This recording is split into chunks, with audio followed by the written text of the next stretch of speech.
Hey folks, welcome. Here we discuss real stories by real people. Today we have the story of a man who finds out his girlfriend of 6 years has been cheating on him with her dealer to get free weed. Let's see how it goes. Story 1.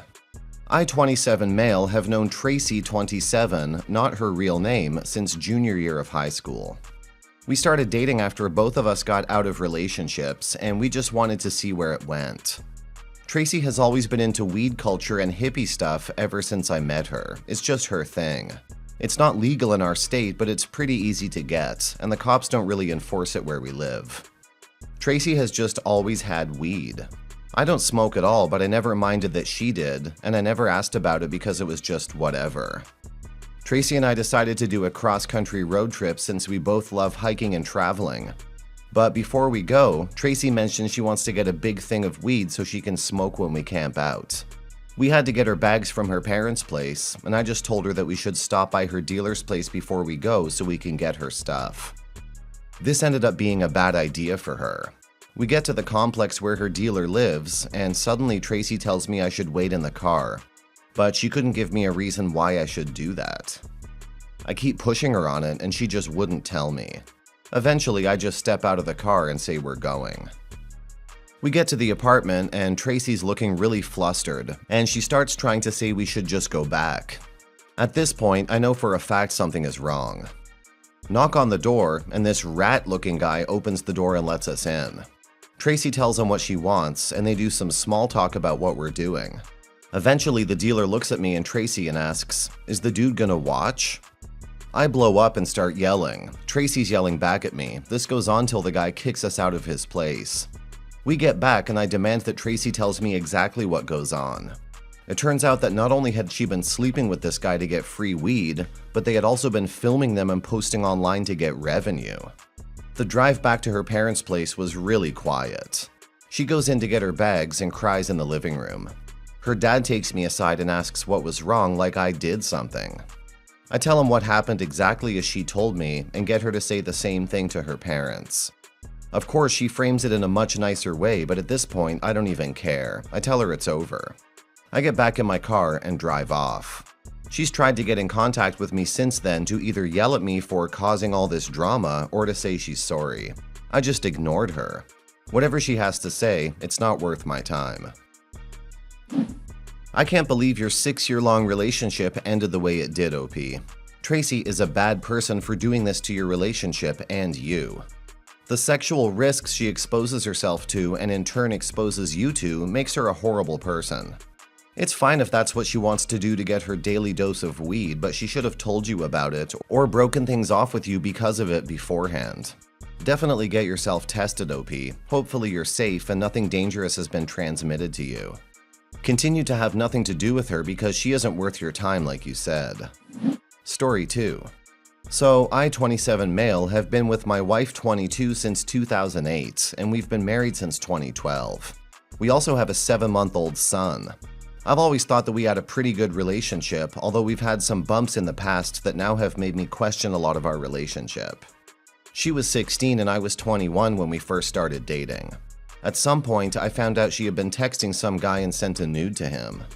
I confronted her and she confessed and gave no real reason other than it was a mistake. Over the years, I've found her texting guys fairly often, having what I thought were just inappropriate conversations with someone who is just considered a friend, sexual in nature. Confrontations on the several times she was caught usually ended with me getting blamed for not trusting her and being nosy on her phone. Fast forward to just under 3 years ago before we got married. We had a party at our house with a bunch of friends over. One particular girl stayed after everyone else had left. Her and my wife started fooling around and we eventually had a threesome with her. We were both quite drunk and in the midst of this, she asked her friend if I could F her. She said yes, so I obliged. The next day, she told me it was wrong for me to have done that and for the next few months would cry and tell me how much I hurt her by doing that and cheating on her. Fast forward to Friday. She has a high school friend who was moving back to his hometown, so she and one of her girlfriends were going downtown to go dancing and hang out with him one last time. She has always done this without me fairly often throughout our relationship, so I thought nothing of it. I woke up around 5 a.m. Saturday morning and realized that she wasn't home. I thought this was pretty odd, even for her. I had no texts or missed calls that she would usually do to let me know where she was and that she was okay. My first instinct was to check the GPS on her phone. Okay, the phone was still working, and it wasn't in a bad area either. So I text her and ask her where she is. She stated that she was at her girlfriend's house sobering up and that she had gotten sick. After she had finally come back home in about an hour or so, we had sex and then she went to bed. I know her pretty well and I can tell when something's up. So I went on her phone and found texts and nude pictures sent back and forth between her and an ex. I promptly woke her up and confronted her. She denied everything, and as I pressured her more, she admitted to giving him a handjob and nothing more. I tried pressuring her to make sure she wasn't leaving anything out, but she wouldn't give. Let's jump to Monday. While at work, I texted her about how I was hurt and didn't believe she was telling me everything. She said she would once I got home, but eventually she caved in and texted me the supposed real story. She said that this had been going on for about a month though, and she had sex with this ex on Friday, sometime during the day. She says she hated herself for doing it and ran out in the middle, but I can't fault her too much, because I essentially cheated when we had the threesome and it devastated her. I've never felt so hurt and violated in my life. Yet at the same time, I feel numb and can't describe all the emotions I feel swirling around and gnawing at me from inside. We have decided to do counseling, but how can I ever trust her again and believe that she's telling me everything? I'm scared to get rid of her because I thought we had an amazing relationship. And I can't throw my son out because he's everything to me. And she will have nowhere to go with him. OP, her behavior is not a one-off incident. It has now become a pattern. It's hard for me to give cheaters the benefit of the doubt when they don't confess on their own, trickle truth, and lie. I know you have a child with this woman, but what redeeming qualities does she have? It looks like she'll always cheat unless she has her issues resolved, which would require therapy. Your threesome wasn't under the best of circumstances, but in no way did you cheat. It looks like she's using this cheating card to get out of any wrongful situation she finds herself in. A tit-for-tat attitude is extremely unhealthy and needs to be addressed. Now for some comments. She's so young. You guys got together at such a young age that, in my opinion, as time goes on, one of you will have to keep the other on the straight and narrow. That is what I know of young love. Now she's the one going over the edge, and you have to keep a hold of her. It sounds like you're in this for life, with the baby and all. She has a lot of growing up to do. Experience, loss, pain, these are avenues for growth. She has to experience some of these stupid things in order to understand what's important in life versus what is stupid. Get her some therapy and parenting class. Don't let her use the threesome against you in this. Yes, she was hurt, but she's the one who said it was okay in the first place. That's not cheating, that's buyer's remorse. Trust will need to be rebuilt. Right now you have none for her. She must be completely open and transparent with you. What you need is time. She needs to sleep in another room. You two need to talk out what's going on. Only when you're comfortable with her, let her back in. Use the counselor, they really can help.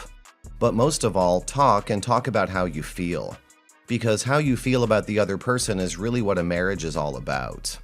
Someone mentioned getting a DNA test on your son. 2 thoughts. Imagine it turns out that he is someone else's biological son. If that were the case, would you still want to be his dad and support him? If the answer is yes, then don't get the test. The results could be used by your wife or the child's bio father to de-establish your paternity and potentially cause you to lose all custody and visitation if you get divorced. In the eyes of the law, you would be a stranger to the child with no rights.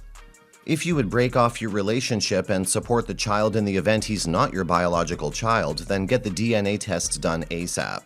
Most states have a time limit on how long you can challenge paternity, often only a year or 2 from the child's birth. After that time passes, the presumption that you are the child's father becomes irrebuttable, meaning even if you can 100% prove he's not your bio child, it doesn't matter. The law conclusively treats you as his father with all the attendant financial obligations that go with that. Story 3. A while back, my wife 34 cheated on me 35 with her best friend 33 female. She told me everything, and I decided to not make them stop talking or give an ultimatum and let her continue to hang out with her, etc. Except every time they were together, texting whatever, it brought back the fact that she cheated on me with her.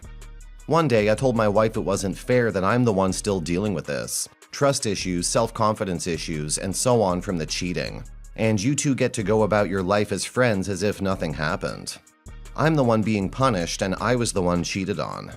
I told her I think I would feel best if for now you two cut ties, and while we worked on our marriage. I told her I don't think we can repair our marriage if I was dealing with these issues when you two are around each other. She agreed and told the friend that for now, they needed to say goodbye. She told her it might not always be like this, but her marriage was more important than their lifelong friendship. They messed up, so this was the consequence, and that she hoped she understood. But this has made me feel like crap as well. I think I'm just too good-hearted because I hate that a great friendship was ruined. But then I remind myself that I didn't do the cheating. They caused this, and this is the fallout from it. Help me understand the emotion of feeling bad for this. Now for some comments. You didn't end their friendship. You asked for them to take a break and give you a chance to heal from the pain they caused you. Something you couldn't do while they were still close. As long as you asked for that in good faith, I think you have nothing to feel bad about. And as you heal, you might be able to come to propose boundaries that are not as absolute as this. But you need time and space to do that. If you feel like you're being mean, it makes me wonder if you feel like the damage isn't repairable anyway, so they might as well not stop being friends. It was not a great relationship. Great relationships require trust, compromise, and respect. Your wife's friend has no respect for your wife, or she would have not tried to break you and your wife's marriage. Look at all the pain that this has caused. The friend needs to go. It's a good thing your wife is understanding, and this will lead to a path of recovery. The two of you need to do couples therapy, and you need to find a personal therapist to help work through any anger, frustration, or resentment that may linger from the solution you and your wife have implemented. Don't feel bad. Don't linger on the decisions made. Counterfactual thinking will ruin your relationship. What's done is done. Where you move from here is all that matters. Well, I must say that I'm extremely impressed with how you're handling this. Infidelity is one of the cruelest, most harmful things you can do to someone, and usually destroys marriages. That being said, I've seen some incredible individuals who were able to forgive their spouse and move forward. I can't say if I would ever have the strength to do this. I think you're moving in the right direction, but you should have no feelings of guilt whatever your requests may be of your wife. How did the friend respond to you finding out and then ultimately requesting they cut ties with the same question of your wife? Also, was this a one-time deal or long-term affair? I'm surprised by your wife's calmness. Most people who cheat try to justify their actions or defend their lover.